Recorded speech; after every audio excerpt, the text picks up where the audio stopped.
Boa noite com todos vocês, bem-vindos a mais uma Live Eduque-se. Para quem ainda não conhece, as Lives Eduque-se são uma série de lives que eu venho fazendo já há 2 anos, com a intenção de trazer os conhecimentos do sistema Educando Crianças com Enneagrama de uma forma vivencial, prática, por meio de boas conversas, boas histórias.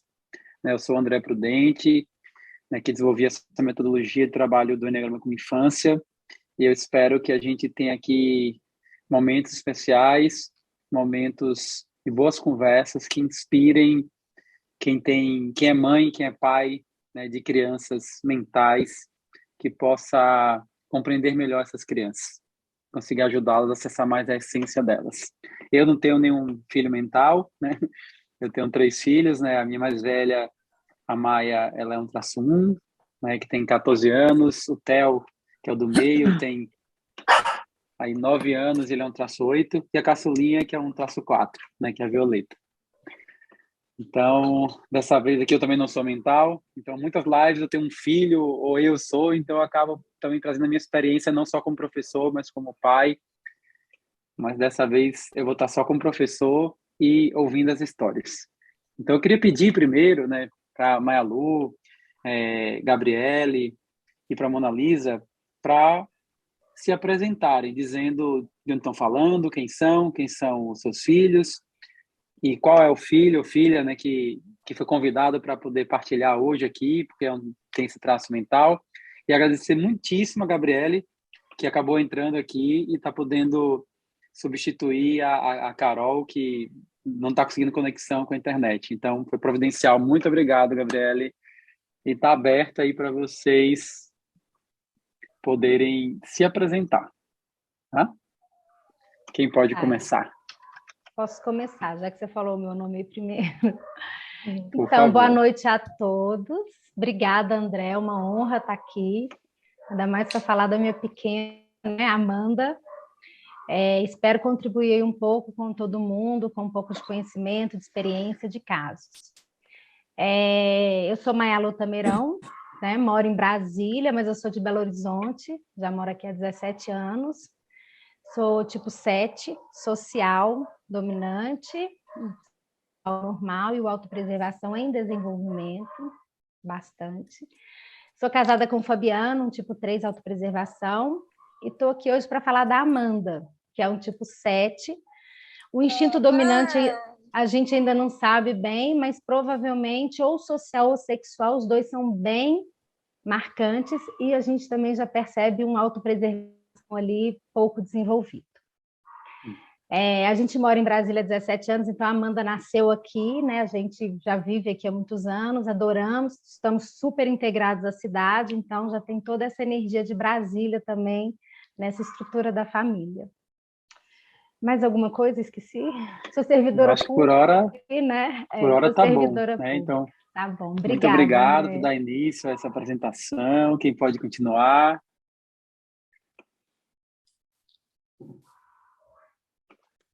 Vamos lá, então. Eu sou Mona Lisa, moro em Natal, Rio Grande do Norte. Eu sou tipo 5, autopreservação. Meu esposo é tipo 8, social. E eu tenho 2 filhos gêmeos, um tipo 5, que eu também ainda não sei direito o instinto, e um tipo 7, que se completam muito, muito. Então, é isso. Será que eu esqueci? Acho que não, né? Não, Alguma como é que coisa? está se sentindo de estar aqui mais uma vez para partilhar aí sobre seus filhotes? Eu estou feliz, estou animada, porque eu acho que o Enneagrama contribuiu para eu ter mais consciência na educação mesmo, de uma educação mais respeitosa, trouxe para mim essa consciência de que cada criança precisa ser educada de um jeito diferente, sabe? Então, finda que a gente estuda tanto sobre educação, mas parece que aquela forma vai se encaixar em todas as crianças. E o Enneagrama me trouxe essa consciência que foi muito bacana. Que bom, muito obrigado, Mona Lisa, mais uma vez. Gabriele, estou aqui autorizando você a abrir. E você, como é que tá de estar aqui de supetão? Eu tô feliz, né? Que eu adoro falar de enneagrama. No caso, eu me ofereço. Então, eu tô feliz, tô animada. Para mim é um desafio. Meu nome é Gabriele, né? Eu falo daqui de Aracaju. Sou uma apaixonada por enneagrama há uns 2 anos e meio, 3 quase. Tenho 2 filhos, um de 6 anos, que é 4 sexual, e outra de 4 anos, que é 6 sexual. Não, 4 social, e tenho uma filha que é 6 sexual. Para mim é um desafio muito grande educar a Cecília, porque eu sou do centro emocional. É um desafio, um aprendizado gostoso, uma transformação, um renascimento para mim, um incentivo para eu me desenvolver mais. Achei muito bonito o que você falou agora de que a gente precisa dessa consciência para educar cada criança diferente. Eu vivo isso aqui com os meus dois já, assim, com muita clareza. E uma vez me perguntaram se eu achava isso assim muito difícil. Na verdade, eu acho até muito gostoso, sabe? Depois do Enneagrama, eu acho muito gostoso poder educar, observando as diferenças e buscando assim essas estratégias diferentes. E assim eu estou feliz, muito feliz. Obrigada pela oportunidade, André, meninas e Deus aí que ajudou. Que bom, que bom. Então, antes da gente seguir aqui para falar aí das histórias mesmo, eu gosto sempre de a gente aquecer de alguma maneira, sabe, com alguma inspiração. E eu queria trazer aqui uma imagem, que é um trechinho de uma música que tem muito a ver aqui com o centro mental, né? Eu vou botar aqui para vocês verem. Cadê? Pronto, aqui, achei. Vamos lá. Então, é aquela música do Lupicínio Rodrigues, né? Felicidade. E aquele trechinho que diz: o pensamento parece uma coisa à toa, mas como é que a gente voa quando começa a pensar? Isso é a nossa mente, né? Não é à toa que a mente é a nossa parte que cria. A gente pode dizer assim que o coração que sente, ele capta as coisas, ele nos conecta com as necessidades nossas, dos outros, nos conecta com o que é importante, nos desconecta quando algo não é tão importante para o nosso ser ou para aquele momento.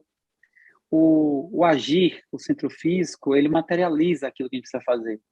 Mas quem cria os caminhos, quem procura explicar o que acontece dentro e fora da gente, é a nossa mente. E por isso que a nossa mente tem essa capacidade de transitar no presente, no passado, no futuro, de olhar para dentro, olhar para fora, e ela faz isso numa velocidade muito grande. Não é à toa que os mestres de meditação dizem que a mente é como um bando de macaco bêbado pulando de galho em galho. Porque é isso, são milhões de pensamentos a cada minuto, mesmo que a gente não esteja consciente de todos eles. Por isso que dizem também que a mente mente. E que a realidade é aquilo que a gente vê, aquilo que a gente olha com a nossa mente. O que a gente pensa sobre a realidade acaba virando a realidade.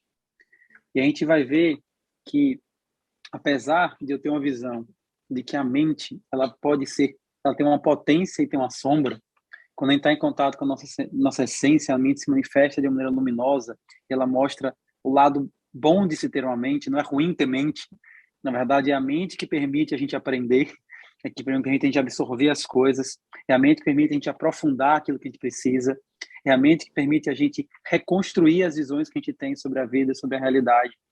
Né? E cada um dos 3 traços mentais é como se eles mostrassem uma faceta da manifestação da mente na luz e na sombra.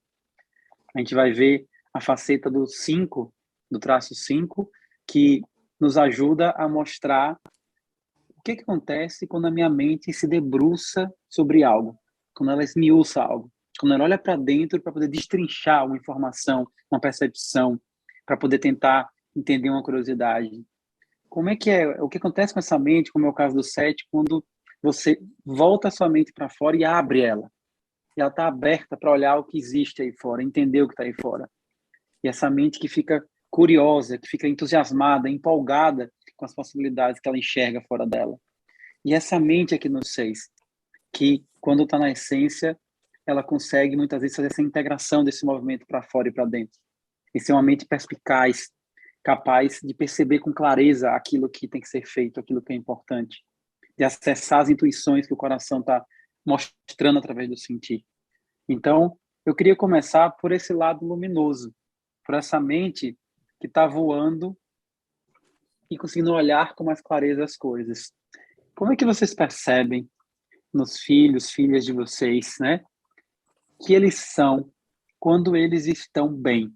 Quando eles estão bem, quando esse lado luminoso aparece, quando eles estão na melhor versão deles. O que é que vocês percebem? Quem pode começar falando? André, você quer começar na sequência 5, 6, 7 ou aleatório? Não tem preferência. Pode ser quem sentiu o chamado e falar, quem veio alguma coisa aqui agora, pode já falar. Eu posso falar, então, assim, o que eu sinto, né, de luz, assim, né, na minha filha. O fato dela ser, vamos dizer assim, mais precavida, faz com que ela pense mais no que vai acontecer, ela se prepare mais, ela tente construir uma segurança para poder fazer algo. Não é algo assim que ela faz automaticamente. Ela, na cabecinha dela, você sente que ela está se preparando para aquilo, está pensando no que vai acontecer antes. E aí isso dá uma maior confiança no que ela está fazendo. Então, ela passa muito mais confiança. Eu estava fazendo dever com ela há pouco, e assim, eu noto a diferença do processo de alfabetização dela para o meu outro filho, que é emocional. Ela consegue passar muito mais segurança, muito mais confiança, já porque o cérebro dela faz essas reflexões todas antes, entendeu? Porque antes do fazer, existe um olhar de uma maneira mais ampla para Mais aquilo ali, ampla. tentar compreender o processo que ela tem que viver, né, para poder escrever, para poder fazer. Você nota que é como se fosse uma visão da situação, que ela consegue Uma enxergar um visão pouco mais à maior. frente. Uma vez a gente foi tirar sangue, e aí criança, né, muito pequena para tirar sangue, aquela coisa, ela é menor. E assim, quando começou a tirar o sangue dela, ela chorou bastante, mas quando começou, que ela percebeu que aquilo não doía tanto, ela serenou. Enquanto que o meu filho, o outro que é emocional, ele chorou antes de tirar o sangue, durante tirar o sangue, depois de tirar o sangue, porque ele ainda estava vivendo aquele sofrimento. E aí ela ter esses pensamentos todos, nesse momento era como se levasse ela para a realidade, para o que estava acontecendo. Ela tem essa facilidade de captar melhor, né, a percepção. E aí ela logo parou de chorar. E aí eu percebi naquele dia assim a diferença grande entre o centro emocional e o racional na prática, né? Na forma de viver o trauma, porque era um trauma, né? Tirar o sangue e superar aquele trauma, entendeu? Então esse é uma luz, né? Eu vejo como uma luz. Sim, ela olhou com uma certa racionalidade para aquela experiência, né? Isso, No e primeiro mesmo com momento a 4 emoção anos. começou a tomar conta, mas depois ela conseguiu olhar e, opa, peraí, né? Deixa eu ver o que está acontecendo aqui. Quando ela entendeu, quando ela Ela compreendeu, serenou, ela serenou. é. Que bacana. Então, você veja que isso tem muito a ver com isso que eu falo do seis, né? Que é como se, quando ele está bem, é uma capacidade de antevisão. É como se você conseguisse olhar mais distante, olhar de fora, ver o cenário acontecendo e, a partir daí, você poder escolher o caminho que você precisa ter para lidar com esse cenário. E isso dá uma certa capacidade de previsibilidade. Que, na essência, vamos pensar assim, a vida não é controlável, mas, ao mesmo tempo, a vida não é sem controle algum. A gente tem um mínimo de controle sobre algumas coisas, né? E o que é que dá um certo controle? O nosso trabalho, que faz que a gente, no tempo todo, não seja surpreendido. O que é que faz que a gente, como pai e mãe, não seja o tempo todo surpreendido na vida? É quando a gente entende algumas coisas. E que a gente sabe que, quando isso acontece, a probabilidade daquele resultado ser gerado é grande. Então, é como se o seis ele tivesse essa facilidade de fazer essa leitura, né? Opa, por aqui vai gerar isso, por ali vai gerar aquilo. É melhor ir por aqui. Esse caminho aqui eu acho que é mais provável que a situação aconteça de um jeito melhor. E vocês, Mona Lisa, Maia Lu, o que vocês percebem das suas crianças? Oi. Os meus, eu acho que Maia Lu vai falar do 7, você quer que eu fale só do 5 ou... Você pode falar dos dois, como você tem os dois. Tá. Inclusive, eu ia convidar a Mona Lisa para a live das mães 5, né? Só que eu disse, não, eu vou convidar para dos filhos mentais, porque como nós temos 2 filhos, eu convido outra pessoa, mas ela vai ter mais uma experiência aí de 7 também. É muita gente mental aqui em casa. Então, o meu filho, que é tipo 5, quando ele está bem, ele é focado no que interessa a ele, né? Então, ele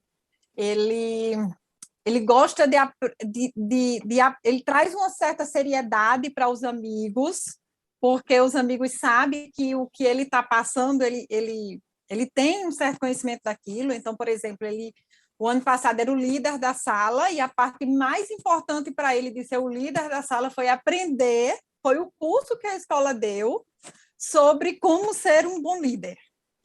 Então, ele faz esse apanhado, assim, o que ele gosta e o que ele quer, ele busca todo esse conhecimento. Então, ele passa uma seriedade, os amigos acham que ele é aquela pessoa sincera que pode confiar sempre.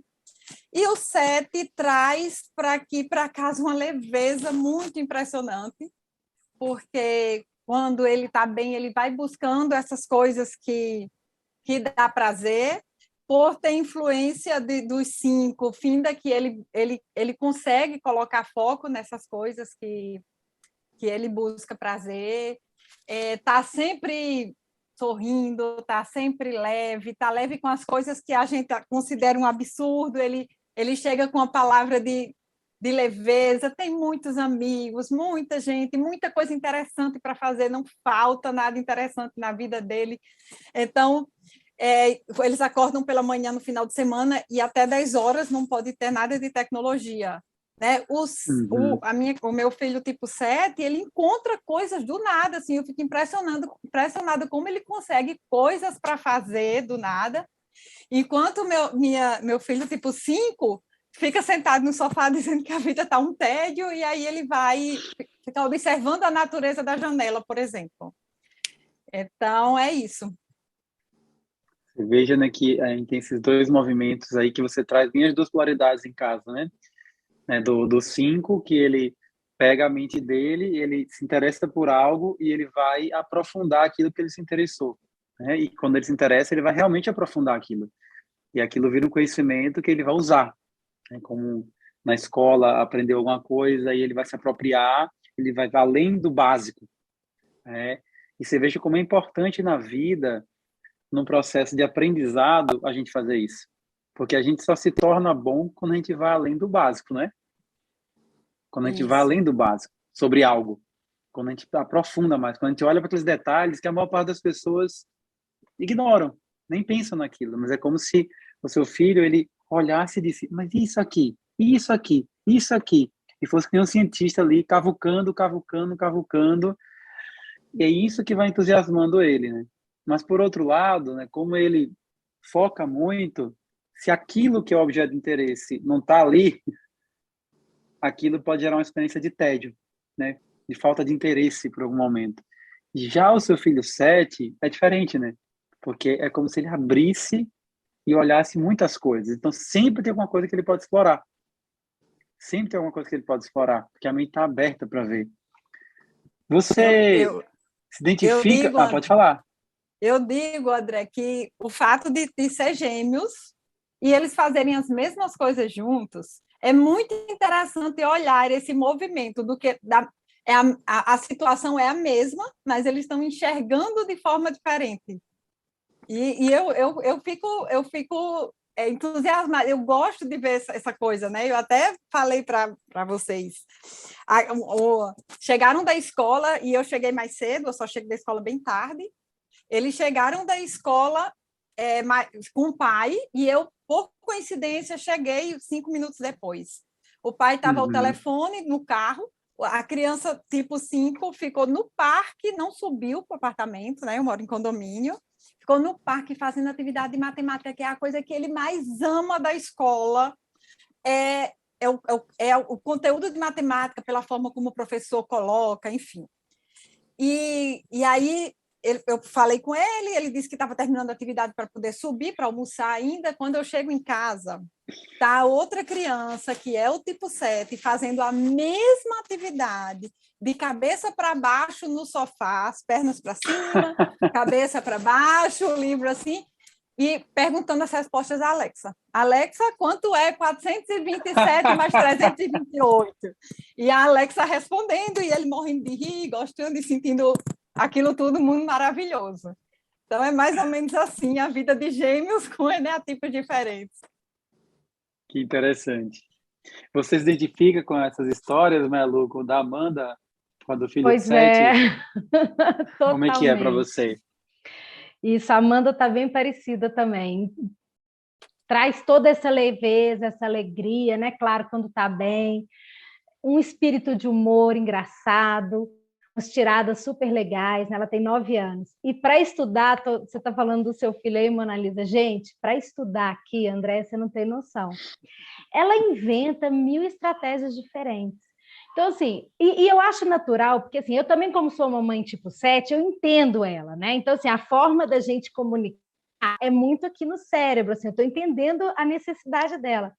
Então, eu ajudo ela a ter criatividade. Porque, gente, imagina, pandemia, aula online, né? Um tanto de matéria, ela agora foi para uma escola um pouco mais difícil. Então, assim, a gente usa várias criatividades. Então, ela senta na bola do Pilates, que eu tenho que encarar, ela vai no pula-pula, ela movimenta realmente o corpo e estuda movimentando o corpo. E o que eu sinto assim, dessa energia mental é muito interessante, porque é como se ela tivesse um radar. E eu sinto isso, então eu consigo, né? Conseguisse pegar a informação no ar. Então, se ela pega a informação que a professora deu na sala, ela pega o que está no livro, e vai juntando um tanto de coisa. E quando ela está estudando, que ela está movimentando o corpo, essas informações estão entrando ali, de alguma forma, na mente dela, sabe? E quando a gente vai ver o resultado na prova, o resultado é ótimo. E ela estudou de uma forma leve, divertida, mexeu o corpo, né? E se eu, de alguma forma, falo com ela, se concentra, estuda, isso não é o caminho para ela, né? Eu já testei alguma coisa. Então, assim, ela assistia na época da aula online, ela falava, mãe, posso pôr o patins para assistir a aula? Eu moro numa casa, né, aqui em Brasília, e eu, inclusive, tirei vários móveis da casa para deixar tudo bem livre para ela. Ela assistia aula de patins, rodava de patins, sentava, prestava atenção.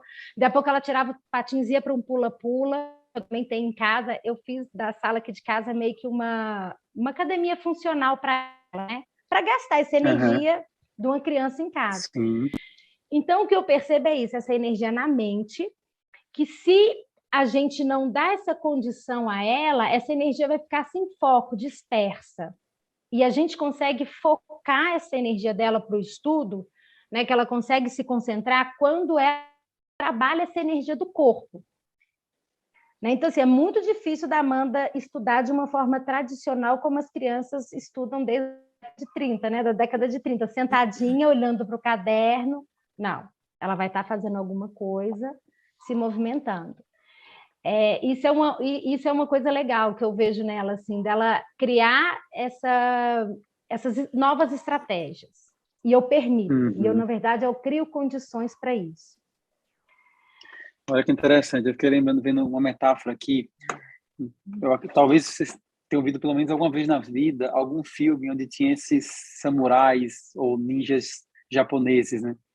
E se você viu algum filme que tem uma coisa nesse sentido, você vai ver que é comum no filme desse ter uma cena onde está lá o lutador, lá o samurai, e um monte de adversários no campo todo ao redor dele.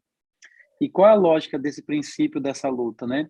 É que nessas práticas de artes marciais, eles treinam para abrir a mente e a escuta para se conectar com todos os campos, todos os lados, sabe?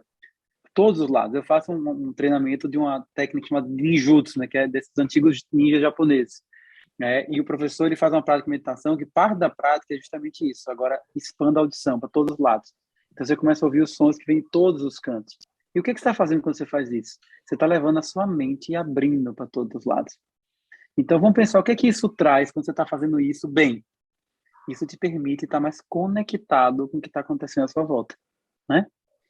Por isso a gente pode dizer que a criança 7, quando ela está bem, ela consegue captar ao mesmo tempo várias informações. Isso. E é isso que acontece com esses... Por isso que ele consegue atacar primeiro aqui, depois aqui, porque não é que ele tá... É quase a mente, claro, a gente sabe que a mente, ela não tem como captar exatamente ao mesmo tempo, tá em dois lugares. Mas é quase como se tivesse ao mesmo tempo em dois lugares. Porque é como se você tá com a mente tão aberta que a sua consciência consegue transitar rápido. E aí você pensa nisso. É como se você tivesse se conectado com o todo, né? É como se a mente se conectasse mais com o todo. Então fica mais fácil, você se sente mais livre para sair de um ponto para outro. E por isso que as crianças 7, em geral, elas dão muito bem, em geral, nos estudos, nos aprendizados. Porque ela pode não ser aquela criança que vai sentar a bunda na cadeira e ficar ali um tempão estudando, mas quando ela se dispõe a aprender, ela se conecta e pega as coisas. E ela vai juntando com liberdade. Você veja, o brasileiro, segundo a maior parte dos professores de Enneagrama brasileiros, ele é um país que a energia principal da cultura brasileira é a energia 7, né? E uma vez conversando com meu irmão, né, que hoje em dia inclusive mora fora do país, né, então ele tem contato com muitas pessoas de fora, ele fala assim que tem muitos professores que criam abordagens educativas, terapêuticas de outros países e que alguns eles têm um pouco assim de pé atrás com o brasileiro. Por quê? Porque o brasileiro, ele pega aquela abordagem que vem ali toda sistemática e quando chega aqui, ele abre tudo e conecta com um monte de coisa, sabe? Então, daqui a pouco você está vendo assim, chegou as constelações familiares. Aí o brasileiro começa a fazer constelação familiar com candomblé, constelação familiar com enneagrama, enneagrama do não sei o quê. É uma diversidade tão grande por conta dessa energia e que você pega aquilo e você faz as conexões. E se a gente vive num mundo que ele é conectado, que é uma grande teia, a gente pode dizer que o 7 é como se ele tivesse facilidade de olhar para essa teia. E aí, claro, imagine o mundo. Imagine essa imagem, né? Você aqui olhando, conseguindo captar para todos os lados. No mundo tem muita coisa interessante. A pessoa que está ali só na vidinha dela, focada em alguma coisa, né? Só focada no trabalho, ou só focada na sociedade, ou só focada na sua família, ou só focado nisso, o prazer todo, o entusiasmo, a empolgação, vai ter que vir só dali. Agora imagine essa criança 7 que está com esse radar aberto. O que entusiasma ela vem de várias fontes. Então, na luz, é como se ele percebesse, meu Deus, que maravilha isso aqui. Que maravilha isso aqui. E aí a gente vai, e o que é legal de entender o Enneagrama e esse exemplo de vocês contando, né, é você ver assim que parece, quando a gente é educado com a mentalidade que é muito traço 1, de que o jeito certo de estudar é sentar a bunda na cadeira até acabar, de que esse é o melhor jeito de aprender. E quando você dá espaço para entender a necessidade diferente, né, que talvez aquele filho 5 ele vai ter que sentar a bunda na cadeira e ficar lá focado e ninguém interromper, não ter muito barulho, muita coisa, porque ele precisa de concentração para aprofundar. Aquele filho 7, aquela filha 7 vai precisar variar, fazer de várias maneiras para poder estar estimulado. Aquela filha 6 já vai precisar parar um pouco, né? Fazer do jeito Olhar, dela. fazer do jeito dela. Isso vale para todos os traços, né? Isso que é a beleza que vocês estavam falando no começo, que o Enneagrama ajuda, que a Mona estava falando também, né? É que a gente, quem já está com a visão da educação, como que vem dessas novas formas de educar, de educação parental, educação positiva, comunicação não violenta e tudo isso, a gente já sabe que a gente tem que respeitar a individualidade das crianças. Mas o que o Enneagrama faz ele te mostra essa individualidade. Não é uma coisa assim, tenho que respeitar. Eu tenho que respeitar e olha como é essa individualidade. É diferente desta por causa disso, disso, disso, disso. Ela reage assim, ela tem essa qualidade, essa dificuldade. E quando você entende, é libertador, né? Porque a gente vai ver que cada uma dessas energias principais, pegando esses três aqui, o 5, o 6 e o 7, elas trazem um aspecto importante do modo da mente funcionar. E no fundo, qual que é o equilíbrio? É a gente conseguir saber qual é a hora de eu focar mais aqui. Qual é a hora de eu abrir mais a minha mente? Se eu não foco, eu não aprofundo. Se eu não abro a mente, eu fico preso e bitolado. Se eu começo a ficar preso demais na minha mente, pensando demais, eu paraliso e fico inseguro, que é o que acontece em cada um desses três passos, são os três movimentos. Então, vamos tentar agora entender um pouco também qual é o lado B da história, né? O que acontece aí com as filhas e os filhos de vocês quando eles não estão bem, por algum motivo, né? Partindo dessa ideia que eu sempre falo nos meus cursos, de que a gente é a nossa luz, a nossa essência. Então, se a gente olha para o nosso traço principal, como eu falo, nosso tipo, né? A gente é a luz disso aí. Só que por que a gente não está sempre na luz? Porque em algum momento a gente precisa lidar com desafios na vida e, diante daquele desafio, a gente sente que precisa se proteger. A gente se sente inseguro e sente que precisa se proteger.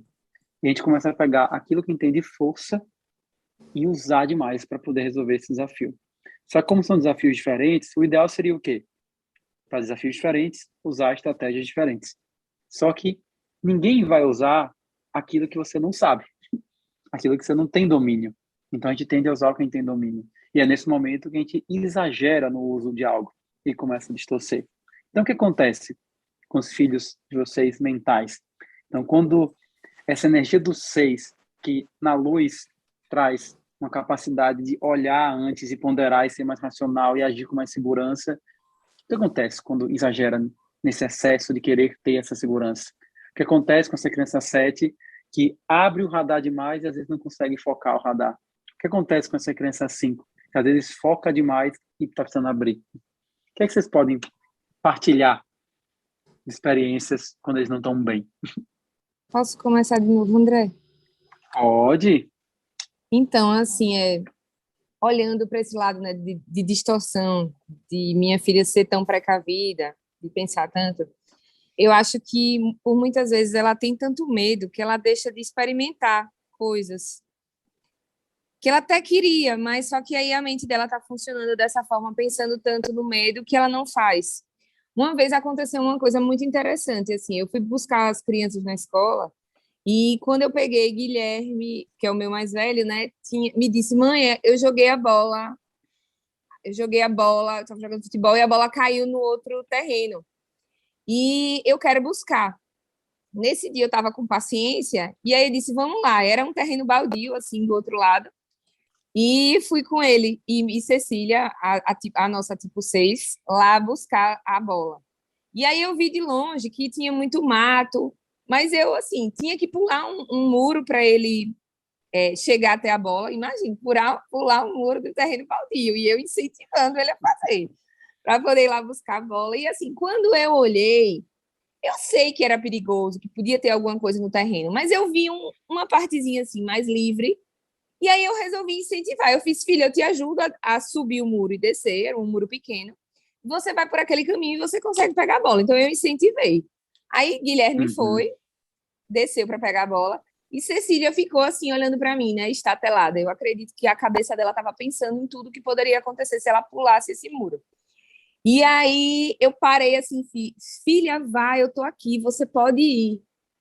Aí ela fez bem assim, olhou assim para mim e fez, não, mãe, hoje não. Aí eu respeitei que ela estava com medo de buscar a bola. Guilherme veio, conseguiu pegar a bola. Ele se arranhou um pouquinho, mas tudo bem. E ele voltou para a escola muito feliz para devolver a bola para a diretora. E queria contar para a professora, queria contar para a diretora. E aí Cecília olhou assim para mim e eu vi naquele olhar que era aquele olhar de, poxa, eu poderia ter ido buscar a bola e eu poderia estar agora também comemorando que peguei a bola, mas não tive coragem hoje, né? E aí eu disse, eu percebi, captei rápido e fiz assim, filha, você vai dizer que você é enfermeira do machucado de seu irmão, que ele se machucou e você cuidou do machucado dele. Então vá lá, pode ir lá contar que você ajudou no processo de pegar a bola. Mas assim, essa história toda é para dizer, em relação a isso da sombra, é que ela ser tão precavida, uma hora ou outra faz com que ela deixe de viver muitas coisas que poderiam ser muito legais para ela, né, se ela tivesse essa autoconfiança.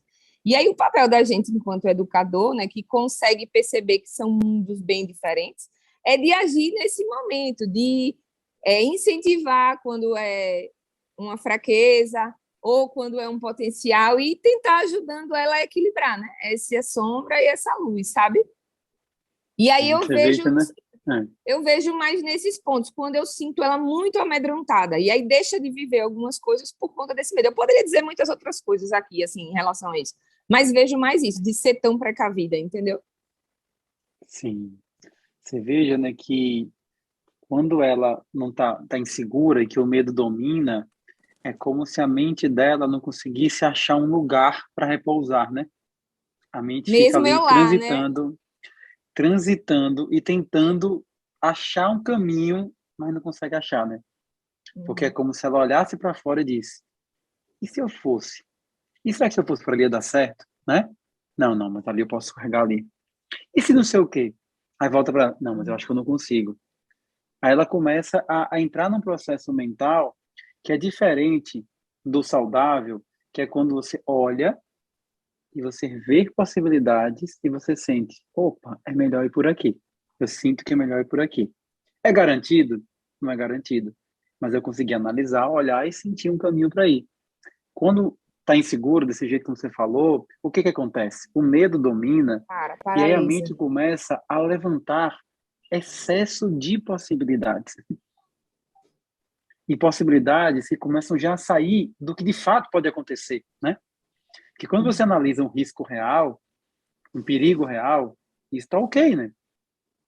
E aí a diferença, a gente entender aqui nessa questão do seis e dos traços mentais, que são mais dominados pelo medo, de maneira geral, que é o quê? Que é a diferença entre perigo e risco. Tem coisas que são perigosas. Então, você não vai botar uma criança para mergulhar num rio cheio de jacaré, porque isso é perigoso mesmo, né? É muito provável que ele vai tomar uma dentada. Agora, ele subir naquele muro pegar a bola, tem um risco. Ele pode escorregar, ele pode cair, ele pode pular mais do que aquele cantinho que você viu ir. Mas ali você viu que tinha possibilidade para a capacidade que ele tem. Então, ele correu um risco calculado. Você calculou o risco que ele tinha, você viu que o risco era pequeno. E ele se arriscou e conseguiu dizer, oba, consegui. Consegui fazer o resgate. E deu sensação de capacidade. É como se a Cecília, nessa hora, ela, ao invés de olhar o risco simplesmente, é como se ela sentisse o perigo. Ela transformasse o risco em perigo quando ela não está bem. E aí parece que aquelas coisas são extremamente perigosas. E aí, às vezes, fazer algo é você arriscar demais. E é quando você não arrisca e quando tem essa experiência que você trouxe, né? De ficar assim, poxa, podia ter feito. Que é quando você sai do medo e você consegue perceber que você tinha capacidade de fazer aquilo. E foi o medo que te impediu. Mas muito obrigado. E vocês? O que é que vocês percebem?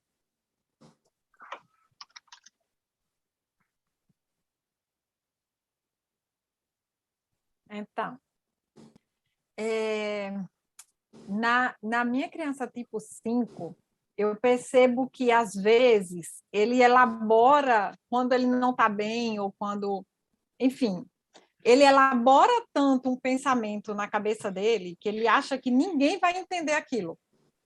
Então, recentemente, por exemplo, a gente teve uma situação na escola que ele estava se envolvendo numa conversa, em conversa com os amigos, com um amigo em especial, e aí eu fui conversar com ele. E aí ele já fica muito chateado de escutar o que eu vou trazer para ele, e aí ele elabora todo um pensamento. A sensação que eu tenho é que ele elabora um pensamento muito sofisticado na cabeça dele, que ele não tem como expressar, que ele acha que ninguém vai entender. Né? Então, ele só fica dizendo, mas você nunca vai entender, você não vai entender.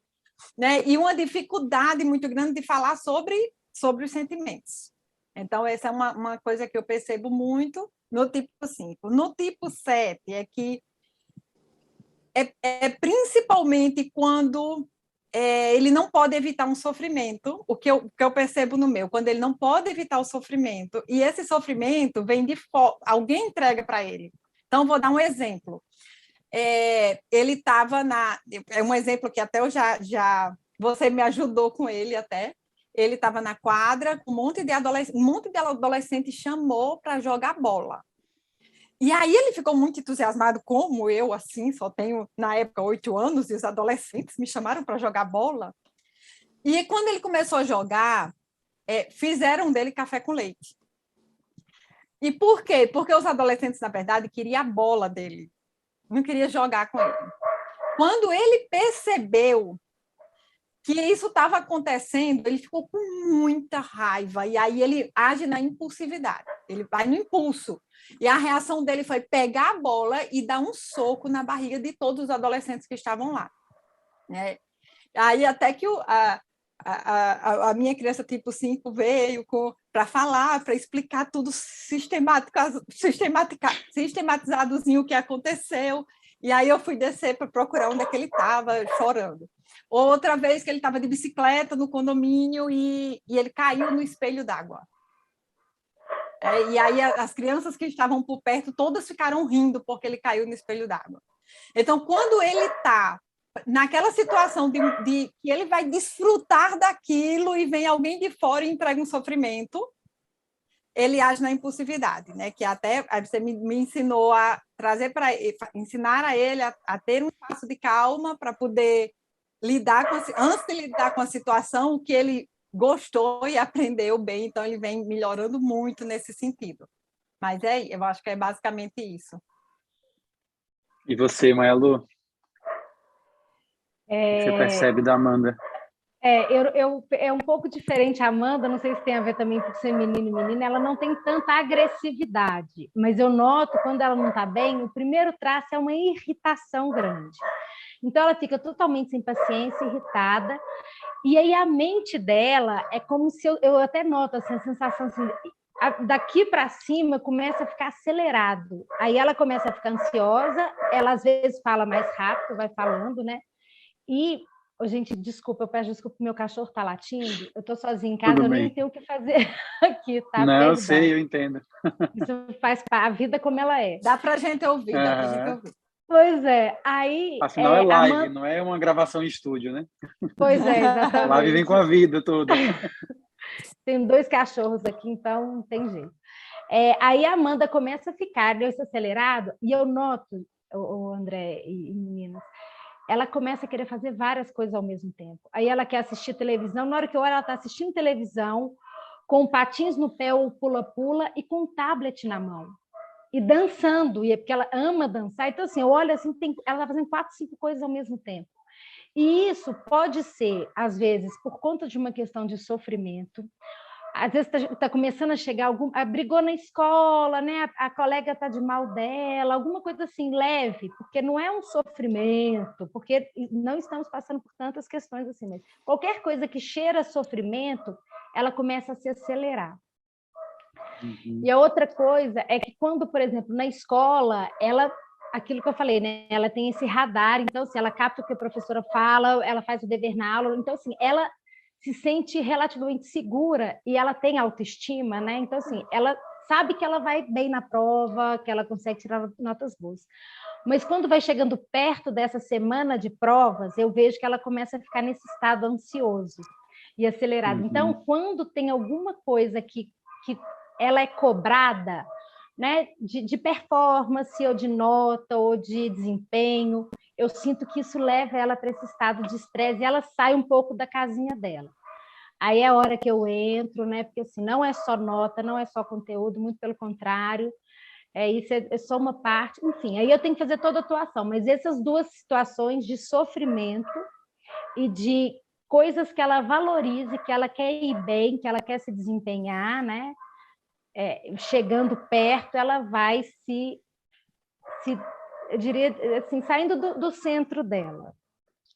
Vocês vejam que interessante, né? Pegando as experiências que vocês trouxeram agora, né?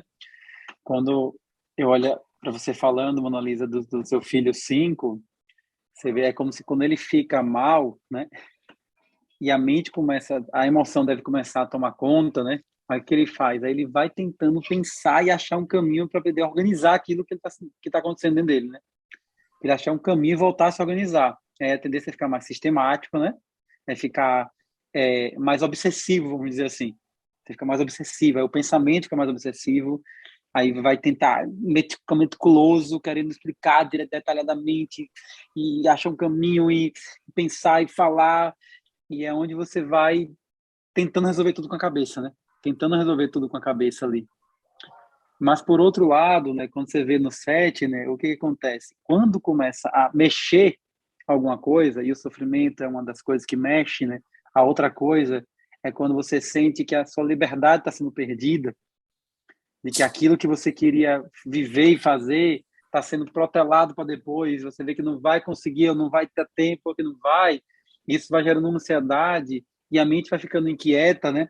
E quando a mente vai ficando muito inquieta, há uma tendência a começar, é como se fosse um balão que vai enchendo, né? Então ele vai enchendo, enchendo, e a mente vai pensando. É como se ela estivesse tentando achar saída, né?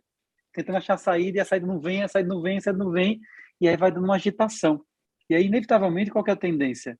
Eu vou começar a ver coisas para fazer. Porque é como se você vai pegando coisas para fazer, vai te tirando da mente, entre aspas, né? Essa cena que você trouxe é bem isso aí, né? De repente ela tá lá com 4, 5 coisas fazendo ao mesmo tempo. Porque é como se a mente, naquele momento, descansasse um pouco dentro dela. Quem tá vendo de fora, você tá vendo, meu Deus, ela tá pulando, pula, ouvindo música, dançando, segurando o tablet. Só que aí você vê a agitação que fica, né? Porque é como se que, em vez de eu tentar entender, eu estou tentando achar uma saída para eu não sentir aquilo que está me gerando um certo desconforto. Por isso que ela pode ir tanto para essa dispersão, né, quanto para uma impulsividade, como a Mona Lisa escreveu. Que de repente vem aquilo ali, sobe o negócio e ele vai. Porque vejo que de um jeito ou de outro é como se a emoção tomasse conta, né? E quando a emoção toma conta, a mente vai tentar, de alguma maneira, controlar para essa emoção não dominar ela. E isso acho que a tentativa dos 3 estados mentais predominante é essa. Quando a emoção vem, gera um certo tipo de insegurança, e insegurança é uma forma de medo, a mente vai tentar achar um jeito. Então, a do 6 vai ficar levantando todas as hipóteses possíveis, a do 5 vai ser ele tentar achar um caminho para poder achar um chão e se sentir seguro, e o do 7 vai ser achar uma saída. Para onde é que eu vou? Aqui não está dando, então aqui. É quase como se fosse assim, peguei aqui e comecei a pular, mas não aliviou ainda. Aí se eu botar uma música, não aliviou ainda. E se eu pegar o tablet e ficar vendo, agora aliviou. Aí ela tá ali. Aí aquilo vai aliviando, vai indo no corpo. Quando você vê... André, eu estou vendo Maia Lu falar do patins. Eu não sei se é uma característica do 7 de esportes radicais, que, meu Deus do céu! O meu, ele pediu um patins aos 3 anos de idade, quando viu as Olimpíadas de Inverno. E aí era Natal, e aí o Papai Noel escreveu uma carta de volta dizendo que só encontrou patins para 4 anos de idade, porque eu não tinha condições de entregar um patins para uma criança de 3 anos. Mesmo assim, ele pediu tanto que eu dei um de brinquedo, eu acho que ele tinha 3 anos e 8 meses, e ele botou nos pés e saiu. Hoje ele faz coisas que eu não tenho condições de ver. Eu não tenho condições de ver o que ele faz num patins. Sim. É porque isso é comum. Pode falar, Melo.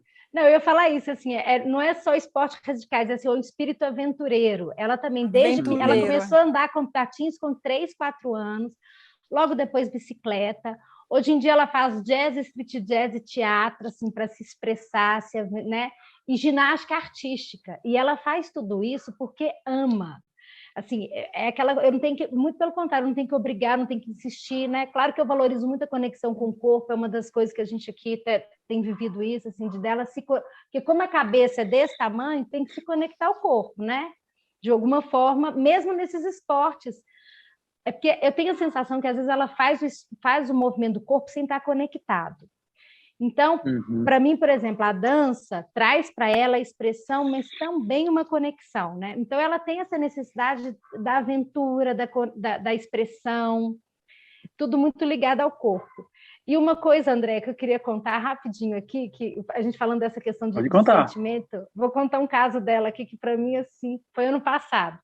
Ela tem na escola uma matéria que chama Educação Socioemocional. Aí tem um livro lá que eles fazem, as atividades são super interessantes, a professora é super preparada para conduzir.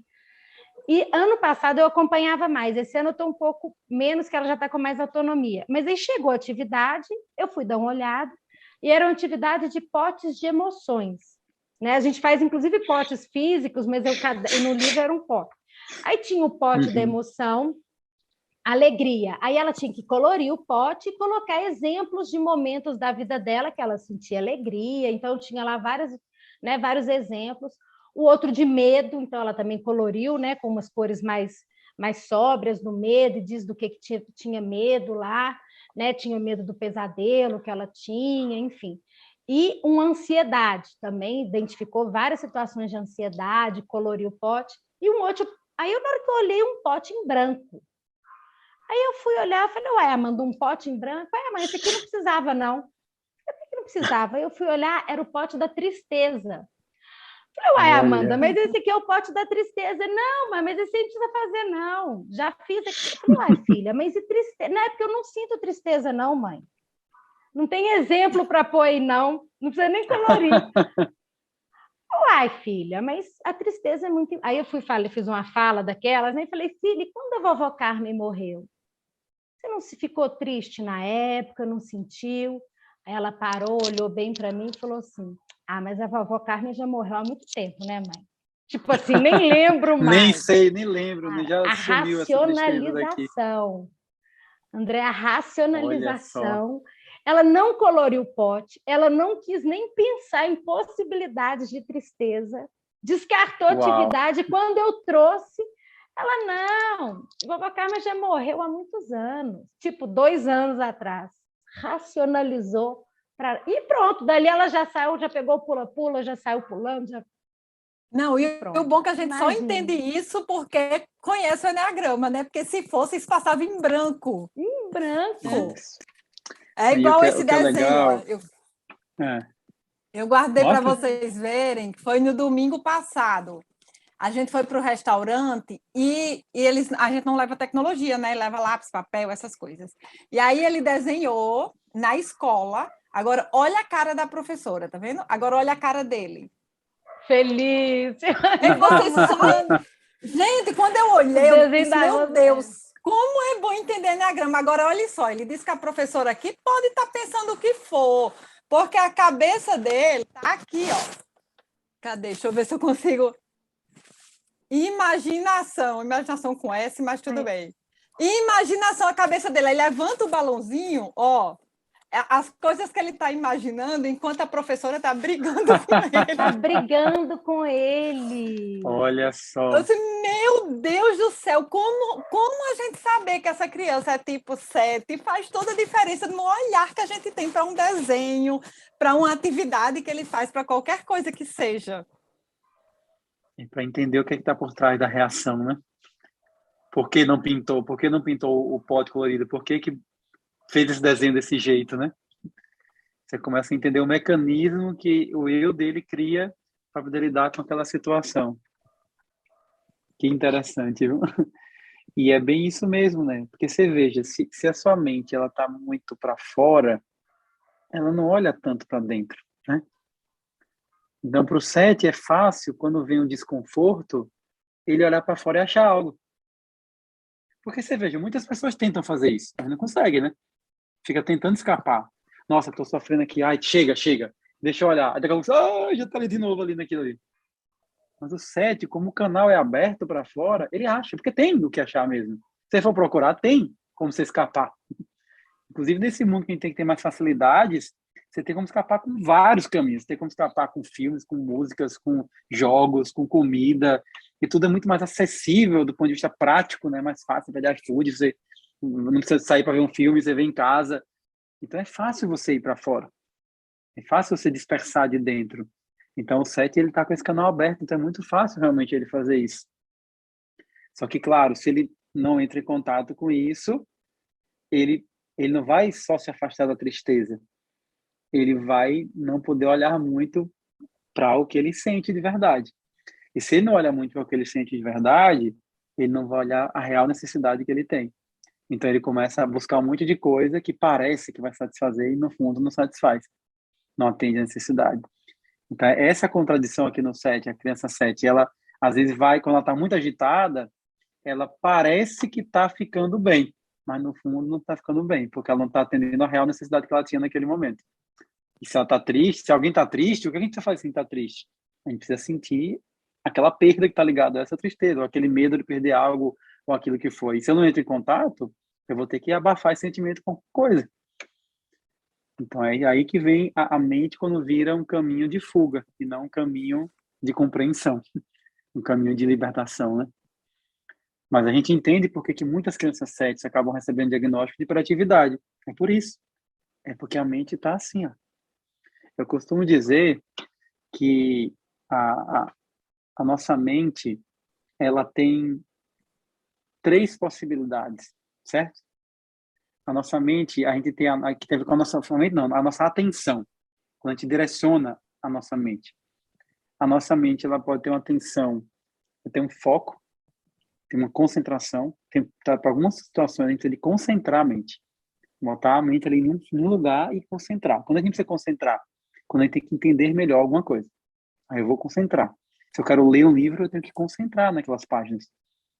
Se eu quero ouvir de verdade o que a pessoa está falando, eu tenho que concentrar naquilo que ela está falando.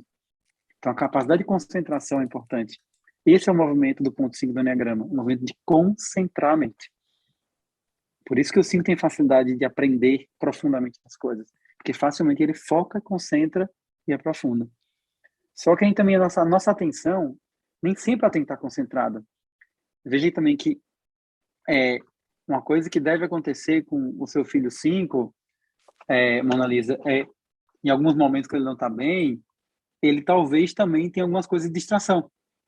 Por que muitas crianças 5 têm processos de distração? Não é porque ela está desligada, simplesmente. É porque às vezes ela está tão focada que ela não enxerga o que está à sua volta. Sabe? Ela não enxerga o que está à sua volta. E hoje em dia, até na psiquiatria, eu já vi vários pacientes 5 adultos que não se cuidaram muito, recebendo diagnóstico, sabe de quê? De hiperatividade com hiperfoco. É uma categoria de hiperatividade hoje em dia. É aquele paciente que ele tem uma dificuldade, ele tem uma distração com muitas coisas, mas que em algumas áreas ele tem um hiperfoco. Ele é extremamente concentrado e focado, sabe? Porque quando você é excessivamente focado em algo, você vai desligar do resto. Você perde a visão do todo. E aí o que acontece, então? O que acontece com a mente do 7? É uma mente que tem uma capacidade que eu chamo de atenção multifocal. Ele tem uma capacidade de estar... E pense, a gente que é pai e mãe, às vezes você tem que estar ali falando com o filho, cozinhando, respondendo o telefone. Em muitos momentos da vida, a gente tem que estar fazendo várias coisas ao mesmo tempo. E para isso, a minha atenção tem que ter uma capacidade de se dividir. Então, o 7 tem uma facilidade com isso. Essa é a mente do 7. É uma mente que ela tem múltiplos focos ao mesmo tempo. Só que a concentração, quando ela exagera, o que ela faz? Ela faz a gente ficar meio autista, né? Meio preso dentro da gente mesmo. A atenção multifocada, quando ela desequilibra, ela vai gerar essa dispersão da mente, que é o que acontece no 7. Uma mente que está tentando focar em tudo, não consegue focar em nada. E aí fica dispersa. Aí gera agitação, gera um processo mental de ansiedade também, de alguma maneira. E tem uma terceira parte, o processo da atenção, que é o que eu tenho chamado de atenção descansada. O que é atenção descansada? É quando você consegue, entre aspas, porque isso aí a gente não consegue 100%, né? Só se estiver no estado muito profundo de meditação, mas é quando você consegue deixar a mente sem focar em nada. Você veja que na meditação você tenta fazer isso, né? Sem focar em nada. Não está nem focado num ponto, nem está focado em tudo. É como se você tivesse ficado um pouco ausência de processo mental acontecendo. Onde é que a gente vê isso muito forte? No ponto 9 do Enneagrama. As pessoas do 9, elas têm uma facilidade um pouco maior do que as outras parece que... Tanto que a minha esposa, às vezes eu perguntava para ela, o que você está pensando? Ela dizia, nada. Eu dizia, não tem como, você está pensando em alguma coisa. Eu passei muito tempo, você está pensando, tenho certeza, ninguém fica sem pensar em nada. Porque como minha mente é mais agitada, né? Eu disse, não tem como. Depois eu fui entendendo, vendo muitos processos de pessoas 9, que sim, muitas pessoas 9 conseguem, aparentemente, estar sem pensar em nada. Não é que não passa nada dentro do cérebro dela e não processa neurônios e transmitindo informação, mas é que ela consegue entrar num lugar dentro da mente dela onde a atenção dela não fica focada no pensamento. E talvez aquele pensamento passe sem ela precisar levar a mente para aquele lugar ali, ficar atenta àquilo ali. E isso faz com que você possa descansar um pouco, né? O que acontece quando você entra no estado de sono profundo, acontece quando você medita e consegue acessar estados meditativos, é como se naquele momento a mente descansasse. E o que acontece quando essa mente, quando a atenção desequilibra? Essa atenção descansada? A distração típica do traço 9, que é aquela pessoa desligada, né? Parece que ela não consegue nem olhar o que está ali, nem concentrar. Ela fica distraída. Então, aquele déficit de atenção e hiperatividade, ele tem essas facetas. Um lado, que é a hiperatividade mais, que é uma atenção dispersa, porque ficou muito, muito pro fótico. Você tem, de outro lado, a atenção desligada, você fica ali que você não, parece que não olha para nada. E de outro, tem esse processo que é do hiperfoco, que também vai gerar. Porque o que é o equilíbrio? Aí pensando aqui nesses pontos, que no ponto 6 do Enneagrama, ele mostra esse equilíbrio quando você consegue olhar para um lado e para o outro na hora certa. Agora eu preciso focar. Agora eu preciso abrir. Agora eu preciso desligar um pouco essa mente para ela descansar. E esse é o ideal. Então, quando a gente olha para as nossas crianças mentais, a gente tem que entender o quê? Que esse processo nelas é mais intenso, é mais evidente. Mas isso acontece, apesar disso acontecer em todos nós, mas é um processo mais evidente. E o que a gente precisa fazer é aprender a ajudar eles a fazerem isso. Sabe? Ajudar a fazer isso. Ou seja, na criança 6, o que acontece, sabe? Talvez você perceba isso em Cecília, Gabriele. É como se, ao mesmo tempo, acontecessem duas coisas lá também, sabe? É como se, de um lado, ela olha para fora e vê um monte de coisa. Eita, caramba, e agora? Isso. Aí, de repente, ela pega um negócio desse e bota na cabeça.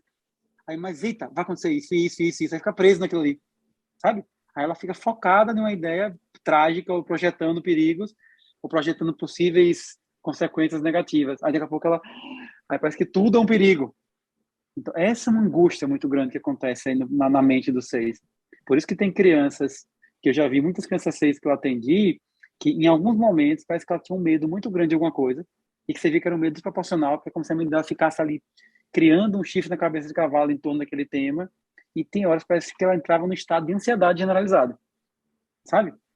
Como se tivesse ameaças ao seu redor, e que ela não tivesse como olhar para todos ao mesmo tempo. E você fica, é por isso, é que a mente já está indo focando e abrindo sem você conseguir ter um certo controle sobre isso. E por isso que com relação à mente, não é que a mente é ruim.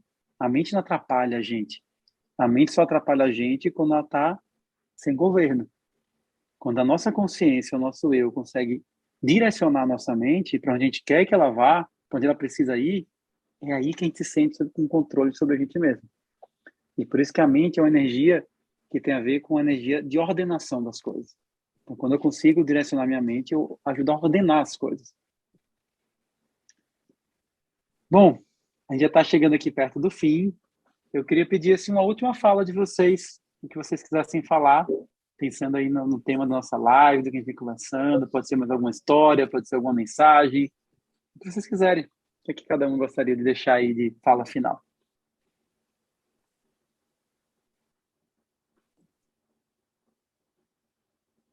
Eu posso falar, posso começar.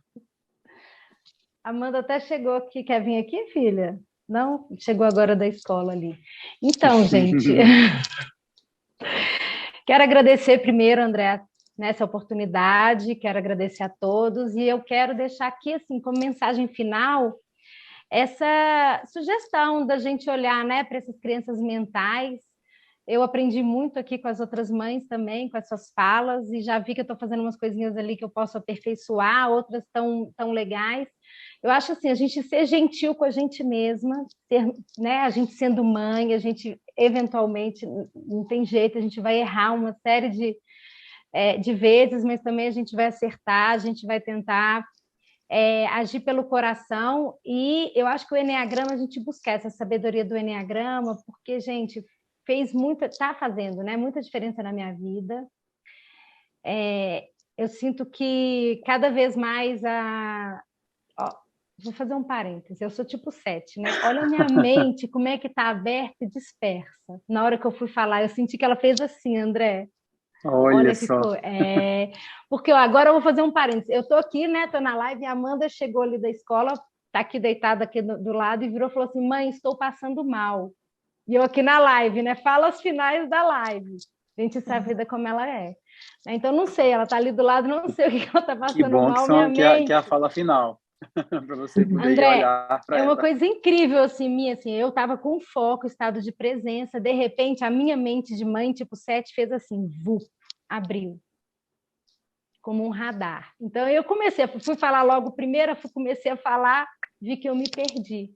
E é assim a mente do tipo 7, gente. A gente, às vezes, tem um foco, na hora que acontece, vem alguma coisa aqui externo, de repente, bagunça tudo, perdi totalmente o foco. Aí eu começo a ouvir o que eu estou falando e estou enrolando vocês, né? E a criança tipo 7 Mas você faz estava isso falando de ter uma gentileza. facilmente. A gente, como mãe, como pai, tem uma gentileza. Isso é fato. Eu acho que inclusive eu preciso ser gentil comigo mesma agora nesse encerramento da live. Quero agradecer a todos. Foi uma excelente oportunidade da gente, né, olhar para essas crianças mentais e, enfim, é isso. Muito obrigado, Gratidão, Malu. André. Então, ó, Desculpa vai esse lá cuidar dessa finalzinho. filhota. De jeito, não tem que pedir desculpa, não. Isso é a vida. A vida como ela é.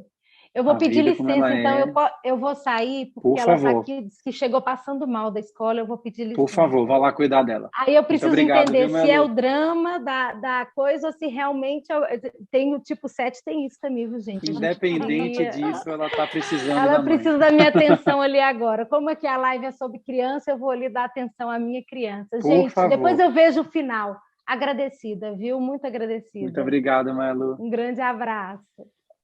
E vocês, Mona Lisa, Gabriele, qual é a fala?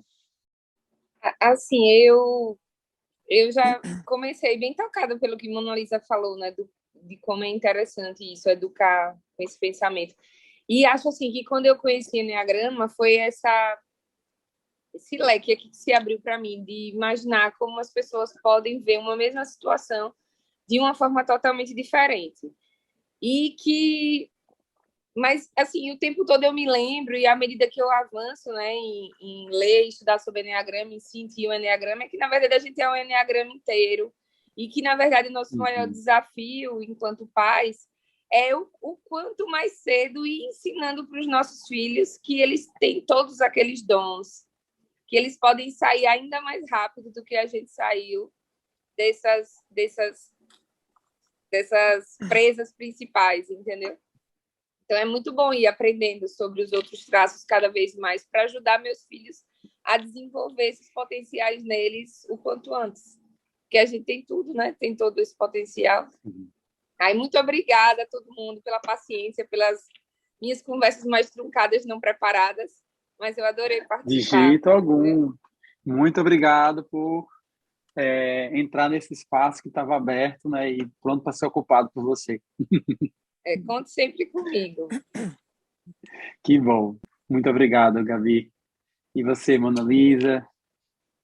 Eu quero agradecer, eu não vou nem agradecer a você, viu? Vou agradecer a Deus por ter me apresentado você, porque eu, como uma pessoa tipo 5, o conhecimento é muito importante para mim, mas ele é tão importante, tão nobre, que não pode ser entregue de qualquer jeito. Eu tenho que ser com uma pessoa que bota um brilho no olhar, assim, e que trata aquilo com muita importância, e eu acho que você trouxe isso e me conectou tanto, né? Tanto é que eu já fiz todos os cursos, eu acho Pode fazer formação.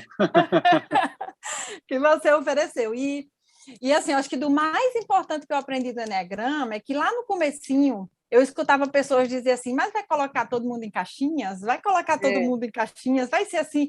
E aí eu acho que você trouxe para mim uma coisa muito importante, que eu posso ser um tipo 5, mas eu posso pegar os dons e as forças dos outros eneatipos e trazer para mim o que serve para mim naquele momento, o que vai me fazer bem, né? E esse trato mesmo com as crianças. Então, para uma que é tipo 7, eu chego e quando eu vejo ela focada em alguma coisa, eu chego para ele e digo, eu estou vendo que você está muito focado nisso, porque eu quero mostrar para ele que ele tem o foco dentro dele, que ele consegue fazer isso. E o outro, quando eu vejo ele se divertindo, aprendendo alguma coisa, eu chego para ele e aponto isso para mostrar que aprender pode ser uma coisa leve, divertida. Então, trazer isso para a educação deles e para mim também fez toda a diferença na minha vida. E você falou é muito importante, Mona Lisa, porque quando você faz isso que você falou que você faz com seus filhos, O que é que você está fazendo? É como se nós temos o Enneagrama todo dentro da gente, é como se cada parte do Enneagrama é como se fosse uma luz que a gente tem que acender quando a gente precisa. Só que é como se o nosso traço principal, nossos padrões dominantes, é como se o nosso cérebro e a nossa consciência já soubesse o caminho para acender aquela luz. Então, quando eu preciso, ele faz o caminho. Automaticamente a consciência manda informação, o cérebro vai lá e faz aquilo. Só que tem outras partes nossas que não está aceso o caminho ainda. É como se essa sinapse não foi formada. Então, quando você vai lá e mostra para o seu filho 5 que ele está leve, naquela hora a sinapse é feita. Naquela hora ele vai ser, olha, eu consigo. Ou 7, olha, eu consigo focar. Ou 6, olha, eu consigo enfrentar. E isso vale para todos, né? Como é importante a gente ajudando as crianças a perceberem que elas são muito mais do que elas parecem ser naquele momento. E é isso que a gente tem que olhar, que eu sempre falo, né? Quando a gente olhar a sombra, por trás da sombra, veja a luz, veja a essência. Sempre. Não existe luz sem sombra, nem sombra sem luz. Tem um exercício que eu faço muito em processo terapêutico, com relação a pessoas que você teve na sua história, com relação com pais, ou conflitos com pessoas importantes da sua vida, intimidade, que cuidaram, e que foi difícil mesmo, um pai que abandonou, um pai que era muito duro, né? E que você olha, é difícil lidar com aquela pessoa. Então, em algum momento do processo, o que é que eu faço? Eu digo, olha, coloca aqui na sua frente, imagine que está na sua frente, o seu pai, por exemplo, esse pai aí, que perceba essa ação. Agora, imagina que ali do lado, atrás dele, está a essência desse pai, que é essa essência que talvez não conseguiu se manifestar nesse pai aqui, de carne e osso, mas que existe ali atrás dele. E aí perceba, o que você sente quando você se conecta com essa essência do seu pai, sabe? Eu atendi uma mãe agora ontem, e justamente a gente fez esse trabalho porque o pai dela é falecido e foi um pai que abandonou, sabe? E a irmã dela foi visitar ela em Aracaju, de onde ela é, né? Onde ela mora, na verdade, que ela não é de Aracaju. E ela disse assim que sentiu a presença do pai lá. Sentiu, ela era espírita, sentiu muito forte a presença desse pai, que ela ouviu muito pouco, porque abandonou. E, de repente, esse pai, ela sentiu coisa muito boa. Então, quando ela se conectou com a essência, ela percebeu que essa essência desse pai, ela podia se conectar. Mesmo que esse pai tenha sido um pai alcoólatra, um pai que não foi, que para ela era difícil se conectar com esta figura que ele foi. Então, quando a gente olha para nossas dificuldades dos nossos filhos e vê eles comportando os padrões distorcidos, a gente lembra que eles não são aquilo, a gente está ajudando a formar esse caminho entre a essência e a existência, entre aquilo que ele é na essência e aquilo que ele está sendo agora, para que ele possa ser mais a essência dele, que afinal esse é o objetivo, né? Eu sempre digo isso nos meus cursos, o objetivo do meu trabalho não é diagnosticar ninguém com enneagrama, não é ter precisão de análise, isso tudo vem com o tempo, com o estudo, mas o objetivo não é esse. O objetivo é que a gente ajude as crianças a expressarem cada vez mais plenamente quem elas são e que a gente também possa expressar mais plenamente quem a gente é. Então, vamos fechar o nosso momento de hoje. Eu vou pedir que vocês fechem os olhos um instantinho. E de olhos fechados, observe o que vocês sentem agora no seu corpo, no seu coração, como está a sua mente, como é que você está saindo nessa live. O que essa live provocou na sua mente? Que insights, que percepções, que aprendizados, que descobertas. O que ela abriu de possibilidades. E se conecta com as crianças da sua vida nesse momento. E peça a tua essência para que você consiga cada vez mais ter a mente aberta e ter uma capacidade de fazer boas escolhas para ajudar suas crianças a também expandirem a mente delas. Para que essa mente seja receptiva, aberta para aprender aquilo que ela precisa para ser quem ela é. Inspire, expire. Perceba como isso toca o seu coração, o seu corpo, sua mente. Deixe que isso grave na sua consciência. Deixe que essa conexão com as crianças da sua vida, ela aconteça aí de coração para coração, de mente para mente, de corpo para corpo. E com calma, então, vai abrindo os olhos. E que fique aqui essa mensagem do Albert Einstein. A mente é como um paraquedas. Só funciona se estiver aberta. Que possamos ter mente aberta para sempre rever o nosso modo de cuidar e educar as nossas crianças. Um bom descanso. Né? Próxima semana, na quarta que vem, vai começar o ciclo das lives sobre os traços instintivos. Então, na quarta-feira que vem, vai ter a live com 3 mães, uma mãe do traço 8, uma do 9 e uma do 1. Tá? E depois, na seguinte, a gente fecha o ciclo com as crianças desses traços. Então, estão todos convidados. Se sentirem de convidar alguém que vai poder participar, que vai ajudar a entender os seus filhotes, já convida aí, já pode entrar em contato comigo. Se alguém que não fez ainda o meu curso, o Eduxi, né, o curso online Eduxi, vai ter uma próxima turma agora também em maio. Então, se quiser, entre em contato, que eu mando as informações. E para quem sentiu chamado, amanhã eu vou dar uma aula sobre educar crianças com propósito, onde eu vou estar falando aí sobre propósito de vida, sinais de propósito e como a gente levar isso para o processo de educação, tá? Um grande abraço e até outro momento.